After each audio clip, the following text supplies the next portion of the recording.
Akhilesh ji suspense खत्म हुआ। और जो बात हम लगातार कह रहे थे कि सरप्राइज होगा, सीक्रेसी के साथ ये नाम किया गया और ये तय था कि शिवराज सिंह चौहान नहीं होंगे। हम लगातार इस बात को कह रहे थे कि तीनों ही राज्यों में नए चेहरे पार्टी देगी, तो वैसा ही हुआ। चाहे शिवराज सिंह चौहान का ज़बरदस्त समर्थन वहाँ पर हो, चाहे लोग उनके लिए बाहर नारे लगा रहे हो, लेकिन जिस तरह से अपनी वो कैनवेसिंग कर रहे थे चुनाव नतीजा आने के बाद से, वो भी उनके खिलाफ गया और ये तय हो चुका था करीब करीब पार्टी के मन में कि नया ही चेहरा उतारना है, क्योंकि पार्टी को आगे की पीढ़ी को कमान सौंपनी। मोहन यादव जो है उज्जैन दक्षिण से विधायक जीत करके आए हैं, पिछली सरकार में भी वो मंत्री थे, तो अनुभवी हैं, प्रशासन का उनका अनुभव है।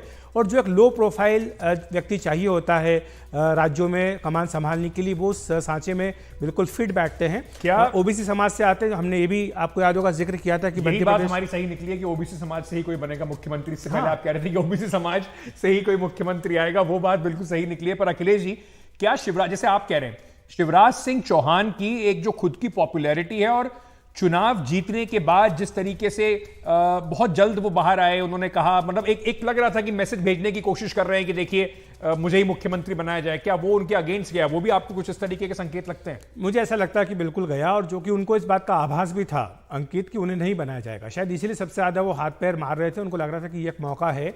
और जिस तरह से लाडली बहना योजना का बार बार प्रचार कर रहे थे, कह रहे थे कि लाडली बहना 10 तारीख आ गई है, आपके खाते में पहुंच जाएगी रकम, और बार बार महिलाओं के बीच में जाना, बहनों का आशीर्वाद मुझे मिला हुआ है, ये सारी बातें करना, ये सब बातें इस तरीके से ली गई कि ये अपने लिए कैनवेसिंग कर रहे हैं। लेकिन बहरहाल अब ये अध्याय एक तरह से अब समाप्त है, क्योंकि चुनाव के दौरान ही स्पष्ट हो गया था कि शिवराज सिंह चौहान पार्टी का चेहरा नहीं होंगे। अगर होते तो बीजेपी चुनाव के बीच में ही या चुनाव से पहले ही उनका नाम अनाउंस कर सकती थी, वैसा नहीं किया गया। तो ये अपने आप में संकेत था कि वो कमान नहीं संभालेंगे। अब उनका आगे क्या होगा ये वो जाने, पार्टी जाने, लेकिन ये समझ में आ रहा है कि बीजेपी ने अब मध्य प्रदेश में पीढ़ी परिवर्तन का फैसला कर लिया। मोहन यादव जो कि उज्जैन दक्षिण से विधायक हैं, एक बार फिर से चुनाव जीत करके आए हैं, उन्हें पार्टी ने ये कमान सौंपी है।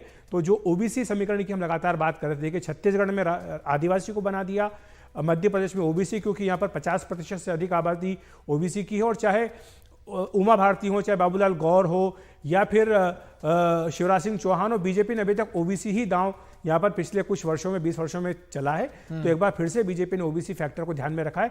और अब इसका ये भी संकेत आप निकाल के चलिए कि राजस्थान में अब ये आसार आप समझिए कि इसका मतलब ये कि राजस्थान में किसी अपर कास्ट को मुख्यमंत्री की कमान मिल सकती है। ये भी एक इंडिकेशन हमें इससे निकालना। ये बड़ी इंटरेस्टिंग बात आप कह रहे हैं, मैं उस पर एक सवाल आपसे पूछूंगा, पर उससे पहले यादव हैं, ओबीसी हैं, कहीं ना कहीं क्या इसका कुछ असर आप उत्तर प्रदेश पे भी देखते हैं? क्योंकि वहां पर अखिलेश यादव जो हैं वो अब तक अपने आप को सबसे यादवों के सबसे बड़े नेता के तौर पर प्रस्तुत करते रहे हैं पैन इंडिया।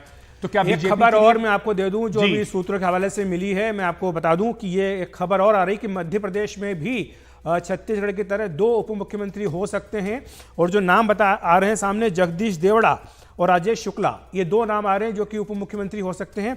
और नरेंद्र सिंह तोमर जो कि अभी तक हाल फिलहाल तक कृषि मंत्री थे, विधायक का चुनाव जीते हैं, नरेंद्र सिंह तोमर को यहाँ पर स्पीकर विधानसभा अध्यक्ष बनाया जा सकता है। ये जानकारी हमें सूत्रों के हवाले से मध्य प्रदेश से मिल रही। तो जिस तरह से रमन सिंह को वहाँ पर स्पीकर की कमान सौंपी गई है, वैसे ही मध्य प्रदेश में नरेंद्र सिंह तोमर को स्पीकर बनाया जा सकता है। तो एक तरह से चाहे नरेंद्र सिंह तोमर हो, चाहे शिवराज सिंह चौहान हो, ये जो वरिष्ठ नेता पिछले 2 दशक से बीजेपी की पहचान वहां पर बने हुए थे, सक्रिय राजनीति से एक तरफ से अब इन्हें हटा दिया गया है। और अब आगे का इनका जो भविष्य होगा वो स्पष्ट हो गया है कि मतलब ये भी कहीं ना कहीं एक इंडिकेशन है। अखिलेश जी, बड़ी खबर आप इस वक्त बता रहे हैं, मैं दोहरा देता हूं अखिलेश जी क्या बता रहे हैं। मोहन यादव के बाद 2 उप मुख्यमंत्रियों की बात भारतीय जनता पार्टी, अखिलेश जी के सूत्र उन्हें बता रहे हैं कि होगा। और नरेंद्र सिंह तोमर जो कृषि मंत्री थे और उसके बाद एमपी, उनको यहां से विधायक का चुनाव लड़ाया गया, उनको स्पीकर बनाने की बात की जा रही है।